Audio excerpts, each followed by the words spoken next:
Hello everyone, we're here with Coach Bowles. Coach, we're going to go through some of the transitions that you experienced from an amateur to the pro. Mm-hmm. So what's the biggest transitions that you experienced from a boxer coming from the amateur to the pros?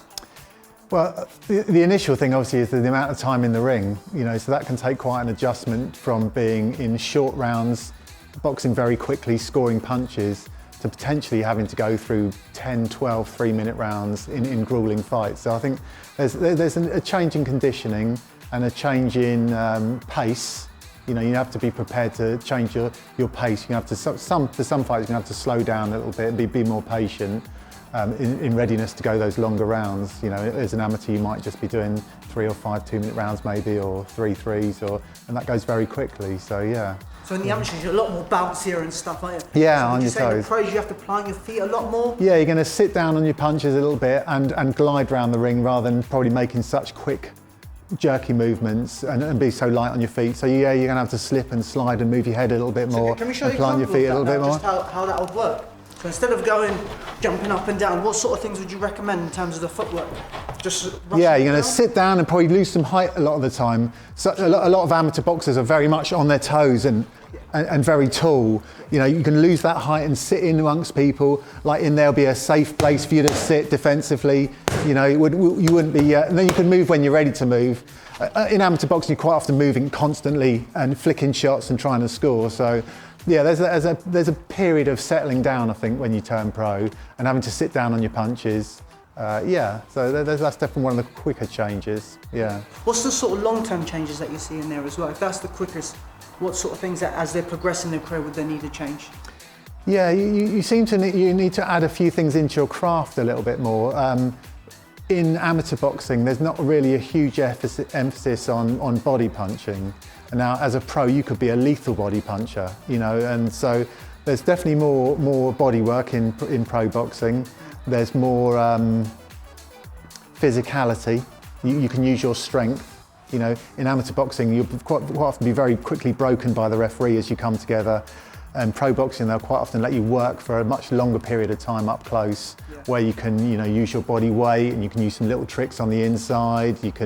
And you can start to rough someone up a little bit inside where that's taken away from you in amateur boxing. So I think that's key. I don't think it's a lot of head punches when you're in amateurs. In the pros, how would you set up, if you were to show us one example, how would you set up a body shot to set an opponent? Yeah, but so it's obviously going to have to get your body in the right position to show some of these shots. So I've got pads on, not gloves here, but yeah. So you could do something like this. You could throw a little dummy. You could throw a little right hand to the top of the head to bring the opponent's head up, where you can slip in and throw this nice little body shot. Sometimes when we're up in close, we give you a little tap just to try and make a space a little bit like that, or maybe pull the elbow up a little bit to find a space. So those sort of things maybe that you could use that in amateur boxing that you probably wouldn't need to use. You might in amateur boxing want to score a little shot, or but in pro boxing you probably want to get in close and try and work those angles inside. So yeah, a little bit more body work, if you want to call it that. Yeah. Itself a little bit more. What's your sort of style? What sort of route do you like teaching boxers? Well, I think you always have to start with not being hit. So you want to be defensively sound before you're offensively, So we're on the whole trying to, for me, like box fighters. So you're happy on the back foot, you need to catch a breather and have a little rest. And then when it's time to turn it on, then you need to be able to come forward effectively as well. So to be both, really. Good head movement. The thing we said about losing height is one thing that I like people to be down and low and moving rather than up too tall with your head up in the air.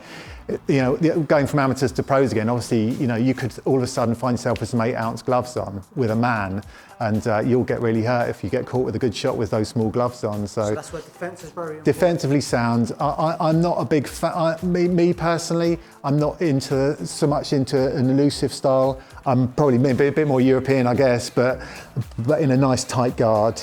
The Alvarez style of box fighting, probably, where you're in and out but not flying out. You're just stepping in and out of range, and then delivering hard shots. I mean, pro boxing is about, it's a hurt business, isn't it? Front forward, counter punching. Yeah, front forward, counter punching, good head movement, and and then from a coaching point of view, that you're working with the boxer, and what has he got to offer? Like we were in here a minute ago with Matt and Connor. And we've got a super flyweight potentially who's just 5 foot tall, and a 6 foot tall super lightweight, that you can't really coach them the same. We have to work on their, you know, their advantages. So Connor, you know, in particular, we're trying to get him to work inside more, move his head, be elusive. And once he's in, then really go to work.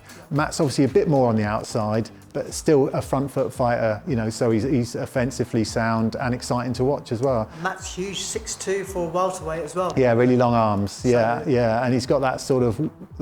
He doesn't look like a puncher because he's quite slight, but we were saying, you know, in the Joe Calzaghe mould, when you get some speed to your shots, then you're a hard puncher as well, you know. And he's a physically strong lad, even though he doesn't look like it. So yeah, you should you should tailor the style to the fighter rather than one size fits all. Yeah. Amazing. Right, well, shall we try some and see how we get on? Let's try some, Terry. Come on then, let's go.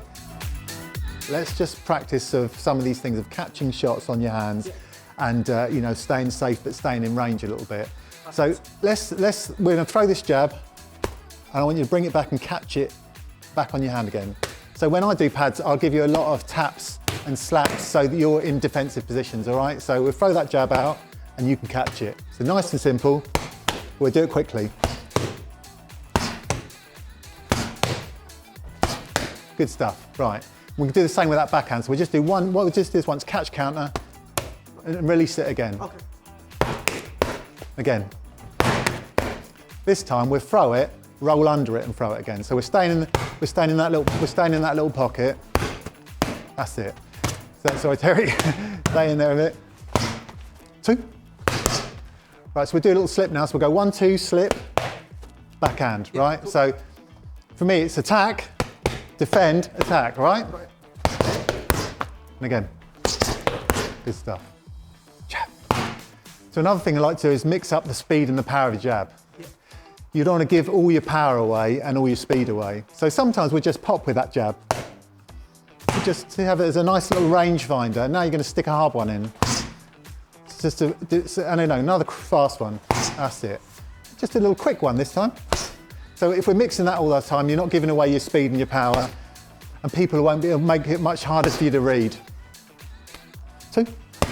Right, so we're going to just move a tiny bit now, Terry. So we'll throw 2, step back, backhand. Yep. So we're going to attack, defend, well? speed, power on the last shot. We're going to lull you into the, I'm going to walk onto that one, yeah? So you can see that he's attacked, he's defended by stepping back, and let me walk one onto him. Do it again, Terry.